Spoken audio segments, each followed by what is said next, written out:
The Earnestly Speaking podcast is a show that is founded on free-flowing conversation and may at times venture into mature subjects. Listener discretion is advised. Yeah,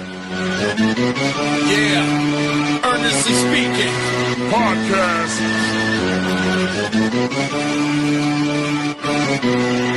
Let's get it. I'm a giant in New York, in Miami carry heat. So much more in store, my product can flood the street. Opinion Nation Godfather, CEO. Puff in the late 90s, gon' see me blow. Oh. Got my hustle on, no imitation of bad. Army of untouchables, Opinion Nation staff. Never an off season, homie, check the numbers. Heart throb in my own right, supplying southern comfort. Earnestly speaking, my ego is well fed. Earnestly speaking, you're too evil and no threat. See, I'm like a hurricane, you're a mild breeze. Earnestly speaking, leaving Eli a dynasty. Shake!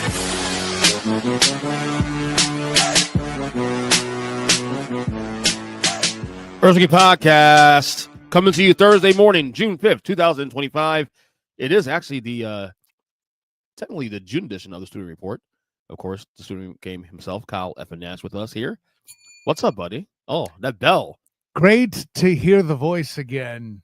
Oh man, it's no, not your voice. I'm talking about the intro with your wife talking about mature subjects. Great to hear that voice again. She knows the deal. See, I'm not mature. The reason why that's funny is because I couldn't do this if I hadn't already met her in person, and now that I have, it's less creepy when I make those jokes. Anyway, yeah, that's true. Man. What's going on with you? Yeah, hey, listen, I'm juggling a lot. I could be mistaken for a Penn and Teller Las Vegas stage show with all the juggling I'm doing, and listen, I'm also doing it while sprinting and finally catching up with you, running from me like the coward you are, afraid I'm going to tower over you. What is all this running away stuff? You asked first off, a little behind the curtain here. You actually requested to come on the show yesterday. No, I really did. I did because I said okay, let's make it happen. Because I'm not gonna tell you no. I'm not gonna tell you no. I had to run and chase you. Is the point? I mean, I see. Oh, what had happened was we're this close to Juneteenth. What had happened was you do realize when you're explaining something that had gone wrong on Juneteenth, you have to start with the phrase "what had happened was." What happened was? What are you saying that I have to lean more into your NBA, growing knowledge? And I'm glad you used an infinitive, saying yes. I've been saying that for some time. Okay. It got quiet. I feel like a bad friend or a bad producer. I don't know. No. That's see, folks. For those keeping it behind the curtain and educating those that want to pod, fake angst is great for your show. I'm just saying. That's true. So you wanted to comment a little bit on this. Well, we have other things we'll talk about as well too on the show, but well, first off, before we get all there, you have some good news to share with us. Some career news involving your sports media career right now. What's going on with that? Yes. The Duval Dive has officially aired its first episodes as a member of the Believe Network. Ooh, so yeah, that's nice. Fun. They've been fantastic partners early on. I actually like Believe. They have some good material there. I listen to. Well, and now they have more good material. But and listen, I don't want to act like I have severed from Fans First Sports Network either. I'm not potting for them. You can still find my writings on the Fan First Sports Network. That's why the background on the Duval Dive YouTube channel for the show. I thought it was so low. Because I'm talking and I don't want to make it too loud. But the bell is a prominent part of these episodes. Is that better? That's even lower. What are you? No, that's bad. Hippie. Is it bell broke? Is it bell broken? No, it's honestly sometimes it's louder than others. Because here's the thing, a little bit more behind the curtain, right? I'm not using proper bell technique. See, if I use just the tip of my finger, I get a better. Do it again. Do it one more time. That might be because of I adjusted your mic settings here because I think I had the background. Oh, so you're terrible at life is what I'm hearing you saying. Yeah, pretty much. Yeah, listen, Travis, of course, was very helpful in bringing this along. And by helpful, I mean absolutely essential. There's a reason I call him my personal champion. Yeah, still writing for Fans First. The podcasted portion has just been shifted over. You will not see me airing on Sartoba Media anymore, but I am still partnering and talking with and still great friends with Drew Willingham. Why can you not pair there anymore? That is none of your goddamn business because it has to do with my contract. So, okay. Come on, EJ, put two and two together. I'm fucking nosy. And then also the same with Sports Den Media. Obviously, we will have Big Game James on the show on the Duval Dive soon enough once Travis returns from travel. The unfortunate thing about transitioning at this time, Ernest Christian, is that Travis was not there to have the first show stream, I should say. The official first pod and video with Believe was Mike Pat, wasn't it? Was Travis Holmes coming from camp, but the first stream was the general Mike Pat. I saw that. AFC South. Yeah, you don't think I'll listen to your show, then you know what you're talking about. I saw that. Listen, that's why you stomped on my punchline, and that's okay. I'm not even mad at you. If you thought, and we record this on the Thursday, if you thought last night's was good, Friday's was fun. It's going to be fun, I should say. So make sure you check that out as well. Is the show going to be a daily show going forward? Is that no? This isn't a locked on production, but pretty regularly the Duval Dive, even since the transition here, has kind of been 2 or 3 times a week. Hell, even before Fans First, because we were doing, of course, the Duval Dive live. Sorry, that was a bad hit. And the normal podcast as well. I slipped. Yeah. Get a soundbite of that. Oh, yeah. I slipped. No. Yeah. So long of the short, they've been great partners so far. Shouts to Carter and Cam from Believe for their help, and shouts to Jeff Hartman, Fans for Sports Network, and allowing me to still continue to write there, do all that, even with the change in the business. From that standpoint, he's been incredibly supportive in the transition and continues to be supportive of my writing with Fans First. And then, of course, the Black and Gold Bannerhead is still doing what it does, so I ain't got to worry about that too much. Yeah, very, very good. No, it is awesome. You've been, you know, it's funny. You've been in the role. There was a good 14-month gap where like 16. You were like the 16 month. Thank you. Who's counting right?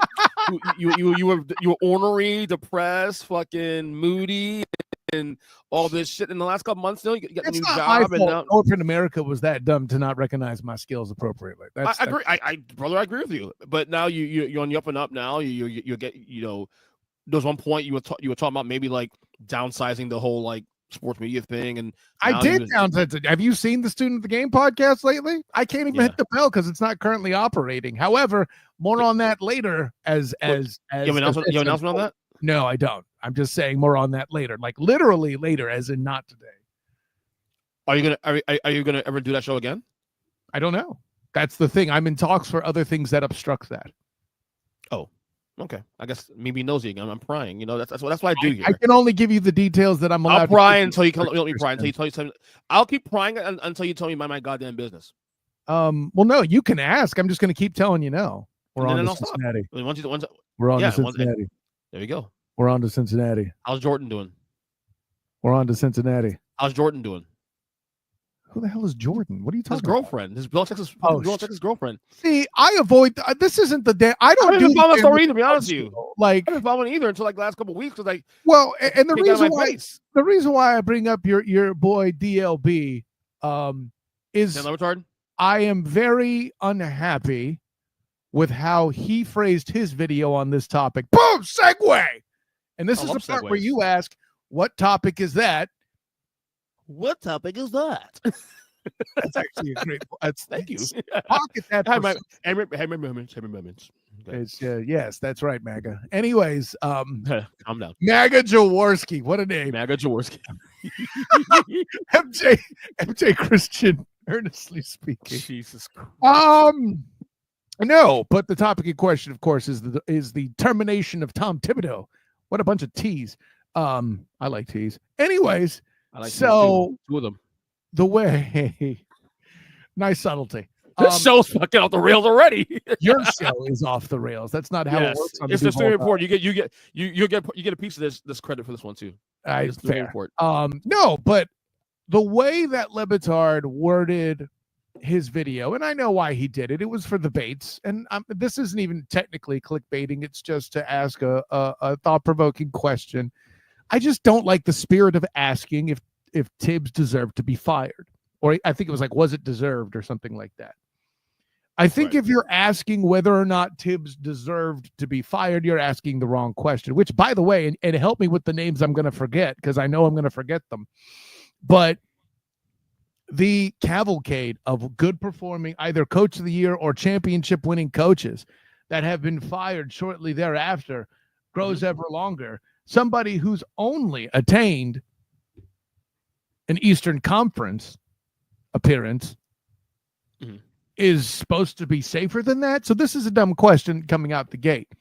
But let me run my theory past you, EJ Christian, because my thought is, and the question was posed to me, off recording here in our message group with the members of Huddle Up Inc., specifically Big Jim Neese asked, "Hey, I was impressed. He asked a basketball question. I had ran like, well, am I reading this right? This person, I mean, Big Jim, really cool. It's hard for me to really kind of pin down, if any, what basketball loyalties he has, considering that he follows Notre Dame, he follows the Cowboys while living in Pennsylvania, I might add, but yet the Hershey Bears, he's all about that life, and then his hockey team is the Caps, because why not? So if you want me to pin down his basketball loyalty, I simply can't. You know, I will say though to that though, and this cannot be disputed whatsoever. I am a bigger hockey fan than he's a basketball fan. That goes out saying. I'm not even touching that. Anyways, you touch all you want. Touch it. That's what she said. Anyways, so the track. I mean, if he's let's say he's a Sixers fan. Well, he's that's the team. That's the team he's claimed in the past. That and considering the health of Joel Embiid and where it's going and how that it's.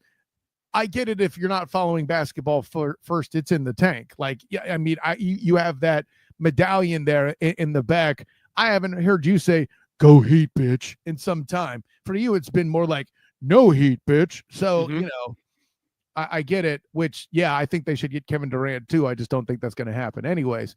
Let me say this, because he asked, "Hey, can somebody explain why firing Tibbs happened?"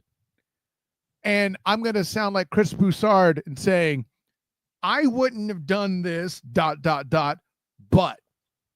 it tells me that Knicks management wants to change the philosophy on the court of style of play. And in a world where load management is hip and keen and what all the kids are doing, right? A guy like Tibbs who is famous, notorious, apparently, based on this firing, for putting a lot of traffic, a lot of miles on stars, 40 minutes a game in the regular season, something that is basically relatively unheard of. The only thing I think that might rival it potentially in my mind, from any perspective of my followers from my work on Fans First Sports Network, might literally be Paolo Banchero and Franz Wagner. So considering that the fact that Paolo Banchero is a big dude, that Franz Wagner's a pretty big dude, and Jalen Brunson is not, I feel like those things don't, balance in the minds of leadership, and they want to go a different direction.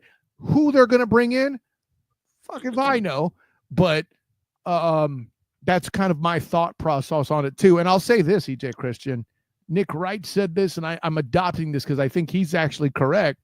I think the Knicks decided to fire Tibbs when the regular season ended. Oh yeah, I was just going to say that.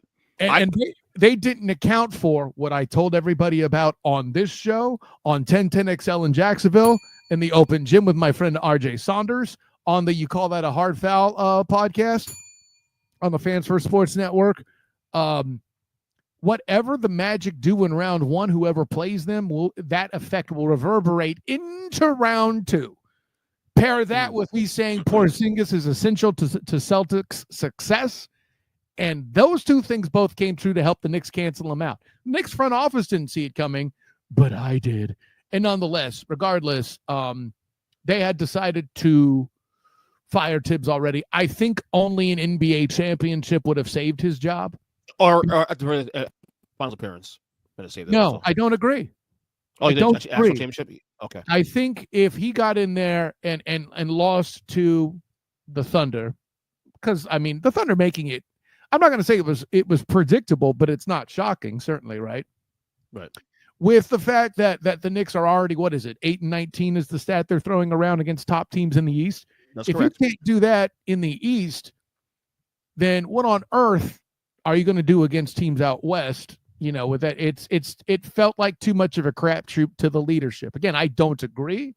I would like to see what would happen.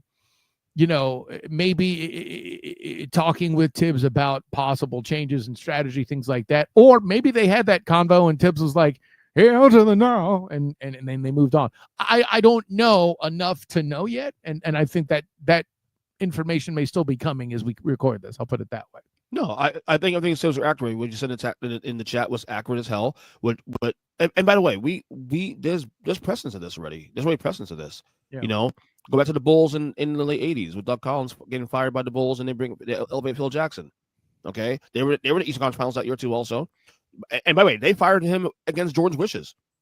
Jordan didn't want him fired. Yeah, but for the record, and Jordan took 2-3 years to actually buy into Phil Jackson. It took a couple of years before you said, "Oh, okay." Reading Jordan Rules, good book actually by Sam Smith. Also been on this podcast a couple times actually.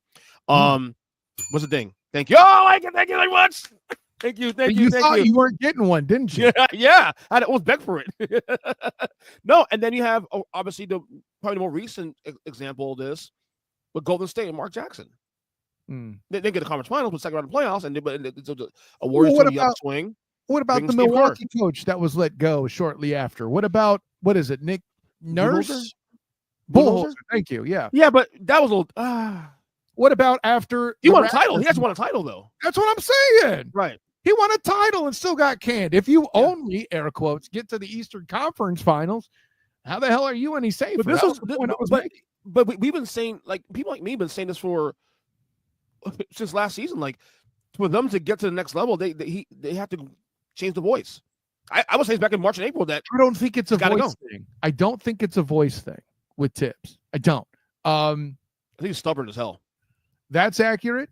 I get, well, when you say the voice thing, I can't rule it out. I don't think that's the case, but granted, I'm basing that off of interactions I've had with him post-game, covering for the Fans First Sports Network here at the Kia Center. But let's say he is that Tom Coughlin type. I get it.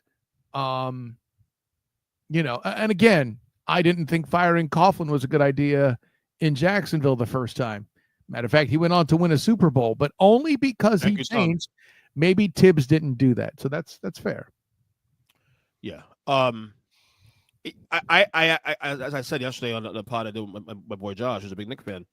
I respect the Knicks for doing what they did because they didn't want to rest on laurels. They see a window here. The Eastern Conference is wide open right now. Boston is definitely compromised. Milwaukee is, even Giannis comes back, is still compromised because Dame Lillard will be back next year to at least the All-Star break. And who knows how to like by that time. So wait, let me stop you right there. Giannis leaving Milwaukee's foregone, right? Like I don't know. I think it's foregone. I mean, Kyle, I'll give it a 50-50 proposition, yes, but I think it's higher than 50-50. I think there's a higher chance he leaves than 50-50. I don't know, man. I mean, look, he may leave. I mean, I think there's a good chance he leaves, but I don't know if I'm ready to say. To your point, the obstruction is the price tag. Obviously, like I know there are people here in Orlando speculating, oh, you trade Franz Wagner for Giannis. Stop it. No, that's not happening. However, other teams scrounging together assets to move Giannis in, but I think Giannis's situation, and I'm not saying he is LeBron James in his youth, but I think it's similar to LeBron when he first left Cleveland after getting exited by the Spurs, right? Mm-hmm. He needs a supporting cast, and what they did was get rid of the essential dudes and Drew Holiday. I'm not going to count Chris Middleton, but I always thought he was essential to Giannis' success in Milwaukee, and then came back with Dame, who now is falling apart. No offense to Dame, obviously. I don't blame him. That pick and roll game is not working. Yeah. I mean, it hasn't been a terrible thing. But again, Milwaukee also, they've done what they've asked them. They've added pieces, but Chris Middleton was aging for our very eyes and falling apart. Yeah, that's why I didn't. Drew Holiday. Look, it looks bad in hindsight because he went to Boston and he won a title, but Drew Holiday right now is falling apart. Is also getting older. He got old this year. Right, but here's the thing. First of all, part of getting old this year is I think there's a lot of I think part of the reason he got old this year is because of the time Jason Tatum spent hurt and things like that, and having that gap needing to be filled. When Jason Tatum got hurt, they even lost to a game with the Magic where I believe at least one, if not both of the big two stars were out, Franz and Paolo. I forget if they were both out or if it was just one of them, but yeah, it's not a game you should lose, but they did because Tatum wasn't there, right? Yeah. And I don't remember if Porzingis played or not. Anyways, punchline being probably not, knowing him. Wow. I mean, just being honest, right? You make it sound like he's Kevin Durant. I mean, he's worse than Kevin Durant in that aspect. Whoa! I'm gonna need to check numbers before I sign off of those wild accusations. Sign it, but check it. Put a postcard in it. I'm good. The punchline being, I don't think Drew Holiday would have aged the same in Milwaukee had he stayed. Right? Because when it comes to size and physical play, there's really only a couple dudes in Boston's roster that are known for that. Milwaukee's a tough team. Very tough team. Yep. So I don't know. But I mean, you think he goes? I think it's still. I think half and half. What the hell should he stay for? Loyalty, I guess. Bro. They've done. I will say, for what they've had, they've done right by Giannis. They've done right. They've done things to keep that. You know, it just doesn't work. First of all, let me be clear too. This isn't LeBron in Cleveland. This isn't LeBron in Cleveland. It's a big bad. This isn't that. I understand that. I'm not saying that that's a perfect. Don't get lost in the example trying to find the point. Whether it's Giannis's fault or the organization's fault, I would even submit that when it comes to the Bucks, the bad luck they've had with injury history, period, in postseason, it's staggering. And him getting hurt on top two of those series, maybe three of those series, since winning the title. I mean, that's part of what. Speaking of loyalty not being a thing, that's part of what you got your boy Himmy to the finals to eventually get beat by the Nuggets. So this is correct. You know, that's correct. That's correct. Jimmy Butler, for those who don't understand who Himmy is, go Heat, bitch. Yeah. Well, a lot of people listen to this podcast are Heat fans, so I guess they know by now. I hope. So if that's true, why don't you have a "Go Heat, bitch" soundbite? Step your game up. Oh, I'm lazy. I'm kind of lazy. Yeah, you are, Michael Cole. Damn. So are you excited about these NBA finals? What's funny is I called you Michael Cole, but it was like a verbal rock bottom. Yeah. So are you excited about these NBA finals? Are you excited about it? No. I think the Thunder are going to smash them. Oh, I do too. But I think game. As I've been saying, I think game to game is to be competitive. Game to game. I mean, maybe I'll put it this way: if the Thunder somehow defensively don't mark, if it's going to be a close game, it's going to be like one of these, 124, 123 kind of games. It's going to be high scoring. And that's the Pacers aren't a bad team to watch. I just like seeing some defense. I see your point. Yeah. And now granted, I get elements to watching the Magic being frustrated. That's the other extreme. Watching Jonathan Isaac or anybody reject the hell out of somebody, watching Cole Anthony as a little dude block a shot is fun. But watching the Magic throw up enough bricks to fix the homeless problem over there on Church Street, that's a problem. Okay? Watching the Pacers be a prom date team, they know how to score and can't stop anyone from doing it. Also, it's element of challenging. So you think is it going to be over what 5 games? No, that happened in 5. What is it? Indiana Pacers, California Racers, California Dreamin', Thunder in 5. Like I said, I think you can see a competitive from game to game, but OKC has way too many weapons that is too damn good. And again, we're about to find after they win this finals, we're going to be talking about this team being where they rank among all-time great singular teams all time. Because again, this team won 68 games this year. Yeah. Okay, very few teams in the history of the NBA have won more than 67. Yeah. You know what I'm saying? The Thunder are getting slept on, and it's unfortunate because I feel like they're getting slept on the way the Celtics did last year. But the difference is that the Thunder went actually through some opposition, you know? Anyways. Yeah, it was opposition. No, and not only that, they've kind of fast-tracked a little bit in terms of not so much the transactions, but more so just like getting here. You know, they only suffered really one massive like playoff loss thus far anyway. Was last year against Dallas in the conference finals. But other than that, you know, they kind of fast tracked here in a sense. But this team is, you know, I'm so glad you said the reason why you're not looking forward to the series, not because of the small market team bullshit and like there's no Lakers and Warriors and big stars. You said because of the fact you think there could be a lopsided victory. I do. That's a correct answer. All these idiots out here complaining about, I'm not gonna watch the subtitles now because it's Indiana and Oklahoma City. It's like, are you fucking entitled to have the Lakers all the time every year in there, or Miami or New York? I don't feel like Lakers basketball is all that fun to watch. That's what I'm saying. It's like no if you don't to Luka, watching Luka do his thing, watching Bron do his thing. Austin Reeves is fun, sure. Right. But, if you can't even appreciate like these two teams for what they do basketball aesthetically speaking, then you're not a basketball fan. Like, shut the fuck up. I mean, just that simple. So yeah, I'm looking forward to the series, but I do think it'll be lopsided in terms of the ultimate result. So there's that. Some NFL talk real quick. So Cam Ward, yes, first pick in the draft. I was talking about this with my boss yesterday on our podcast at work. Oh boy, here comes the topic. Yeah, and no, I don't. My take is already. I already have my take out there, but I want your question because this came up in the conversation. Cam Ward, is there a sliver of possibility that you can see a scenario that in his rookie year he plays so well, like same what we saw with Jane Daniels last year and what he did in Washington. Oh boy. Bo Nix made some strides last year.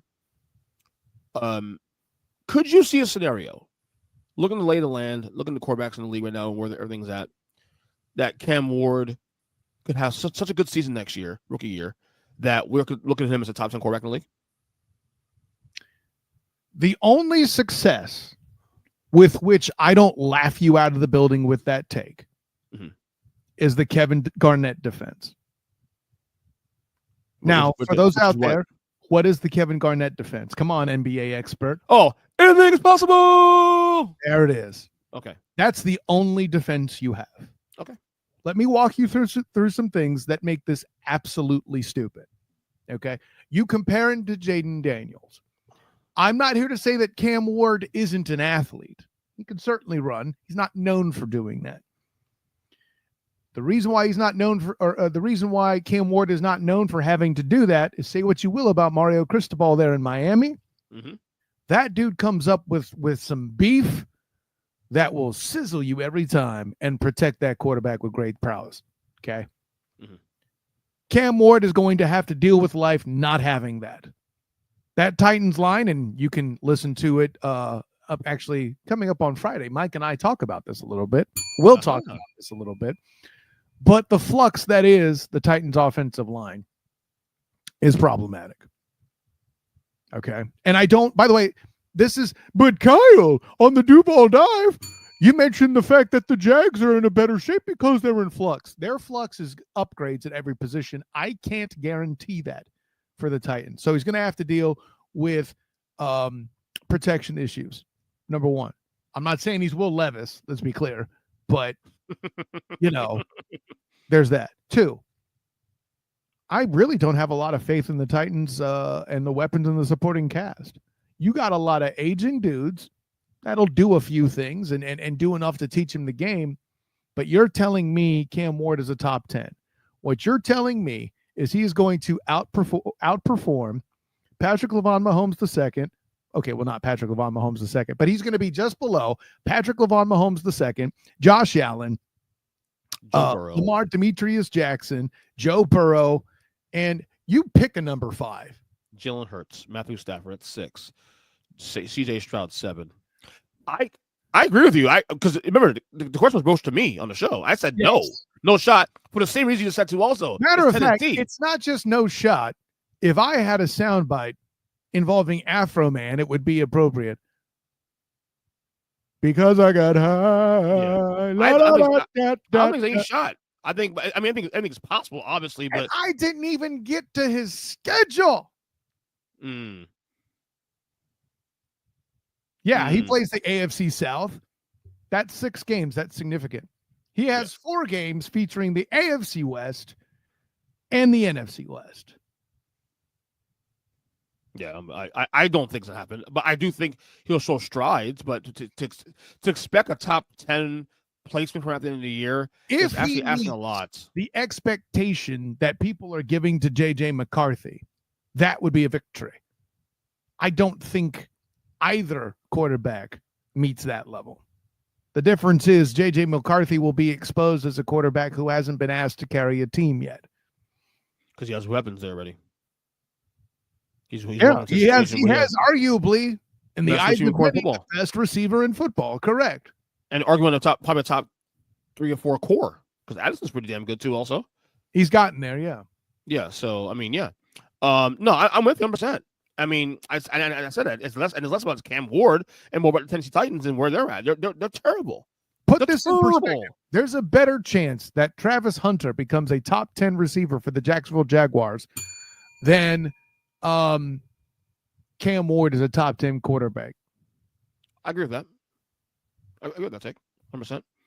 Speaking of quarterbacks, the Browns situation, 4 quarterbacks, the carousel, I want to call that the saga. That should be a Hard Knocks season itself. Like if there's a year to do the Browns as a Hard Knocks team in camp, this is the year to do it. But you got what? You got Joe Flacco, you have Kenny Pickett, you got Shedeur Sanders, and you got your favorite quarterback on the entire planet, Dylan Gabriel. Prediction real quick. Who's your week 1 starter? Week 1 starter. If you had a guess right now. Not Dylan Gabriel. Yeah, I think he's not going to. I think making a roster, to be honest with you. No, they'll keep him on the roster because I think he's a Stefanski style quarterback, right?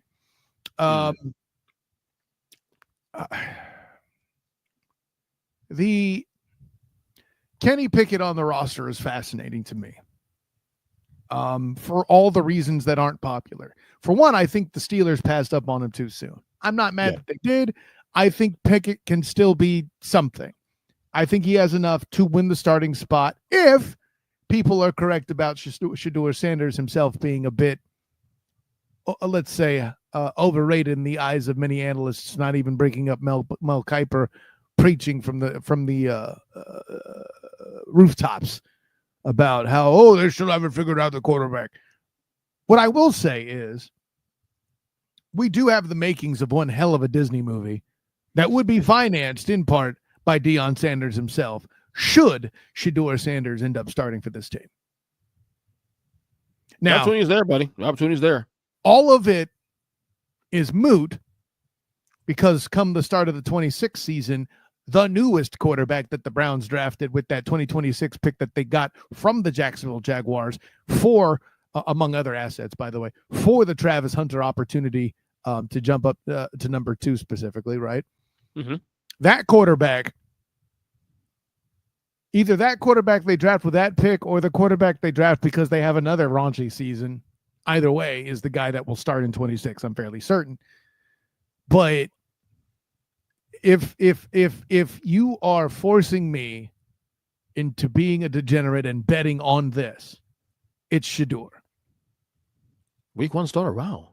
I would have said Joe Flacco just because the safe bet. Oh yeah, when Flacco's there too. Flacco, where I get worried about Flacco is the dude's how old again? Like 40? I mean, I remember I watched Any Given Sunday a little bit recently. Okay. And forgot that Cap Rooney, aka Dennis Quaid's character, was 38. Back then, when they made that movie in, what the hell was it, the 90s? That was unfriggin' heard of. Like, mm-hmm.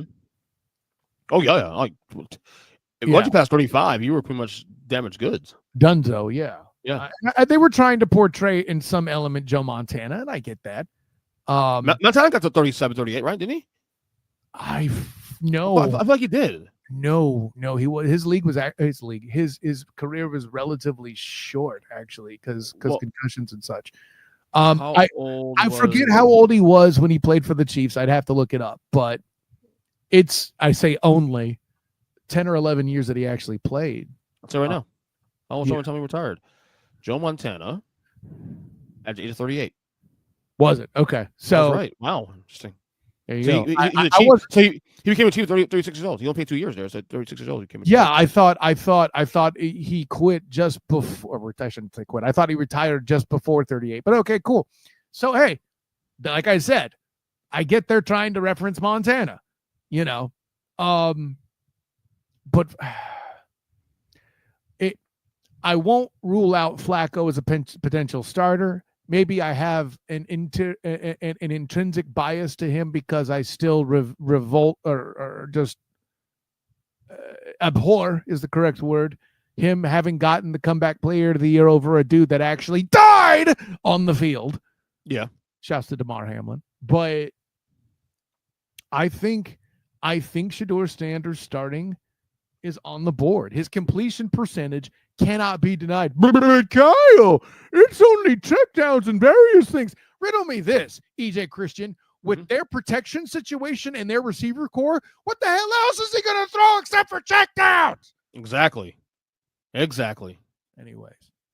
No, the safe bet is Flacco, but I do think if the opportunity is there. Safe bet. I agree with you. But I'm trying to get a little frisky. I'm not trying to be a fence sitter, if you will. Frisky, you like the word frisky, don't you? You like the word frisky. I love it. I've used it a long time though, but I think it's time to dust it off. And I say, except you're welcome. I need to make a T-shirt on that, by the way. What can I say? Except you're welcome? No, that's fine. No, frisky. A frisky T-shirt. That would be interesting. Yeah. You're going to turn the Y into a cattail? Is that it? Anyway. Maybe. I'll see what the wife can cook up. All right. Last thing before we get out of here. Speaking of frisky things, the Madden cover has been released. Have you seen the new Madden cover? Brilliant. Sucks to be Jarian Jones. I get it, but brilliant. There it is right there. Saquon Barkley. Leapfrogging over what was that? It was the Jaguars game too. Actually, that happened as well. Jarian Jones, rookie cornerback. Jarian Jones, which, I mean, again, Jarian Jones is going to be a baller, son. Yeah. But considering that game that he was playing that, you know what it does? That it's Jarian Jones that Saquon Barkley is jumping over. It gives more credit to Saquon Barkley. That ain't just some scrub. That's a good football player that he's jumping over. Did you see the how they actually created the cover? No, I didn't. Watch this. I'm gonna show it to you a video real quick. Kirsty Beach Report.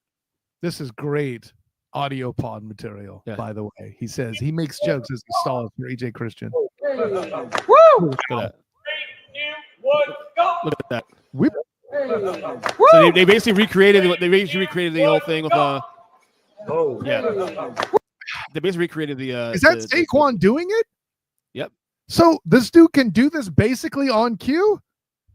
Pretty much. God, I would be pissed if I were a Giants fan. Holy shit. So that's do you believe I'm gonna get to a point here because I was on my work podcast on yesterday. My boss and I were hosting the show because the host was on vacation. And my boss is a big Eagles fan, massive Eagle fan. Like he's an Eagle fan that he went to. Does he call you Jaworski? No. He's smarter than that. Actually, not really, but wow. No. We were discussing, and I brought on the show here about the Madden curse. And I don't know. I don't necessarily believe in the Madden curse necessarily, although it's something to be said. Like every time someone's on the cover, they do get hurt. Yes, I get that, but that's all like mumbo jumbo witchcraft bullshit. Having said that, I did make a joke about saying, but as a Giant fan, I wouldn't mind Mr. Saquon Barkley getting a little nicked up next season. And he got really mad about that. He got mad. He got quiet. And then we were closing the show yesterday, and he had asked what were our final thoughts before we ended the show. And I tell him, well, I'm looking forward to this weekend. I'm going to Tampa to see Metallica with my family, this and that. And he's like, well, I hope you get a flat tire on the way up there. Oh, no. Hey, you should feel glad he didn't throw something at you from a stand. Actually, watch yourself in December. If you start dressing up like Santa Claus, you might be in big trouble with that dude. Yeah. So, do you believe in the Madden curse? No. There's statistical evidence to suggest it's falsehooded. Yeah, I think it's all overplayed bullshit. My best Madden cover to this day, I think, is still Madden 92. I liked the combined one with Palomalu and Larry Fitzgerald. That's not bad. The Ray Lewis one's pretty cool too, also. Oh, of course. But I mean, Ray Lewis can't fill anything. Really, though, the best one is obviously Peyton Hillis. Boom! Let's go. You mean the worst one? Yeah. That's what everybody says. I'm like, I respected that the fans picked it. yes. And at the time, I absolutely loved it. I did too. I didn't bother me. Nobody knew that whole thing would go straight to Hades in a heartbeat. Real talk, though, the best cover is actually this one. It's up there. I'm not. I sit there. I don't want to plant that flag because of recency bias, but boy, I mean, I'm glad they have the guts to actually glorify and glamorize a running back for once. Yeah, for the first time in a while, because I think Eddie George was a cover, but I say he was actually 2001, I believe. I say I hate it because of the fact that it's a reminder how dumb my fucking team is. Well, wait, another reminder? You're a Browns fan now?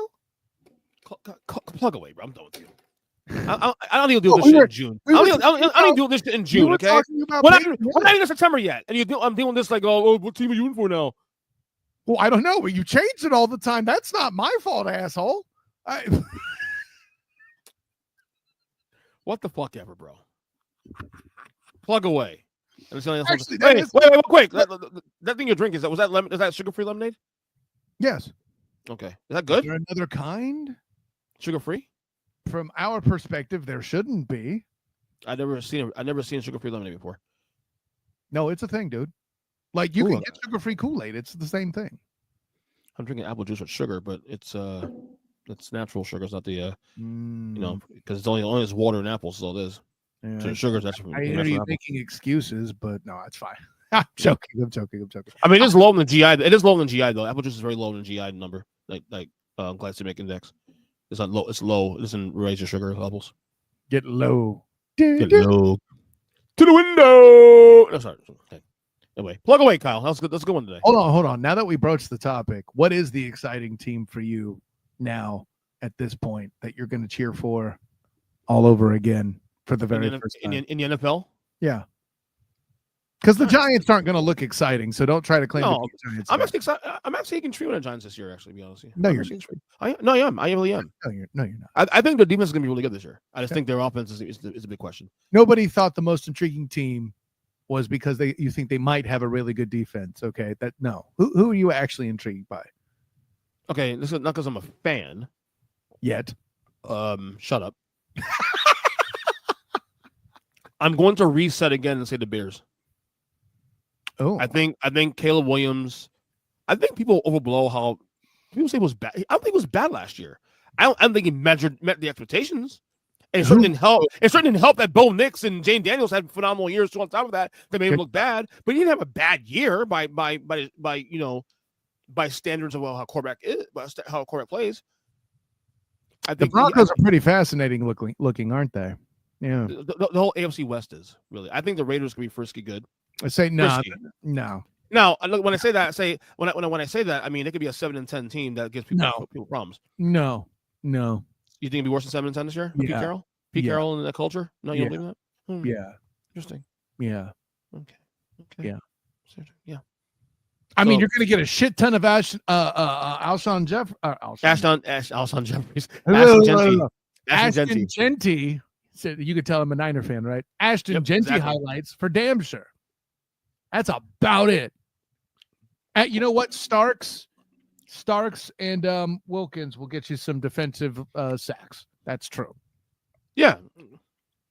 I said they'll be a playoff team, but they'll be a frisky, tough out. But that division's too damn good. Chargers are good. Chiefs are still pretty good. Geno Smith, I think, will be a Janet Jackson halftime show. Oh. You think it falls apart this year? No, I think he gets exposed. Huh? Oh. Huh? You really should have seen that coming. Yeah, you're right. You playing the hits now. You're playing the I hits. am. You're right. You are.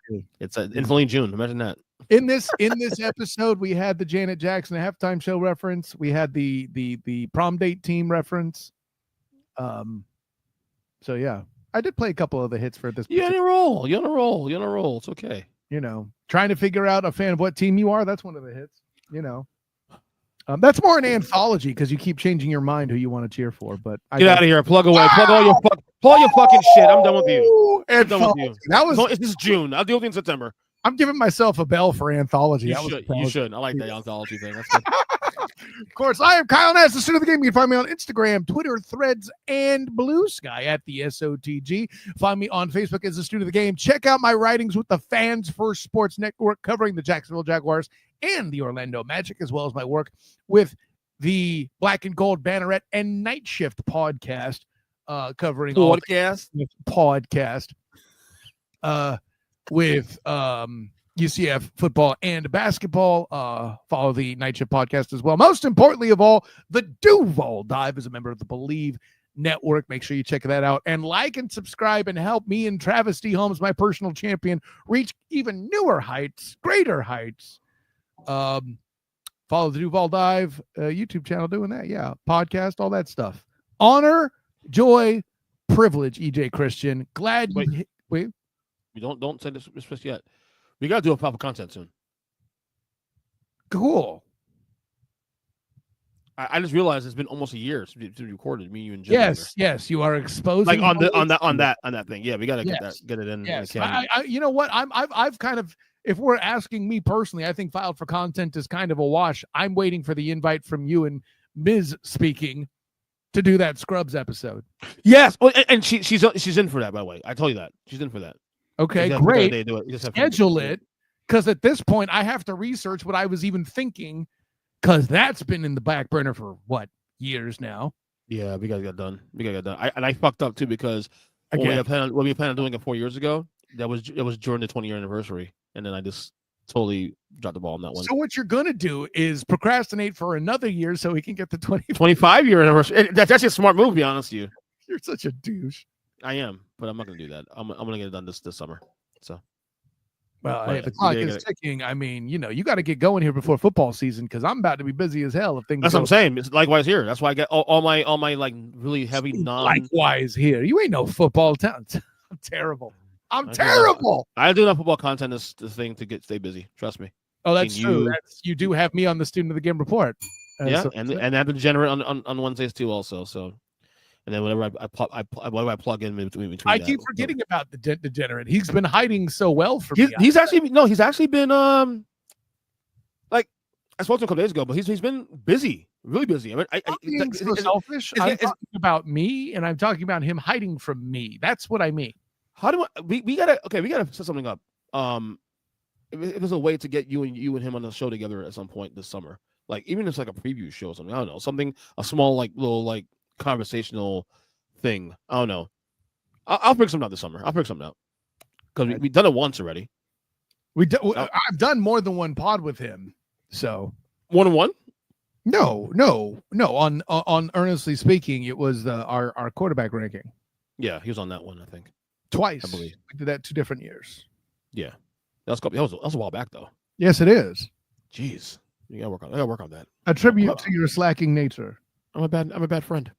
Stop. You're just a bad pod host. Bad host. I'm disorganized. I got so much shit going on. You know what I mean? I don't. Have you noticed that I've cut way back on the political talk in the last 6-7 months? No, because I've been doing my own shit. Yeah, I was talking to my buddy last night on the show about that. I was like, I'm just burnt out on that shit, bro. I need a break. I mean, your guy won. What do you care? Right? You joke about that. People start believing that now. No, they've already done that long before I was joking about it. There are people in my life who still don't believe that I voted for her or not him. Oh, that's ridiculous. Don't be rude.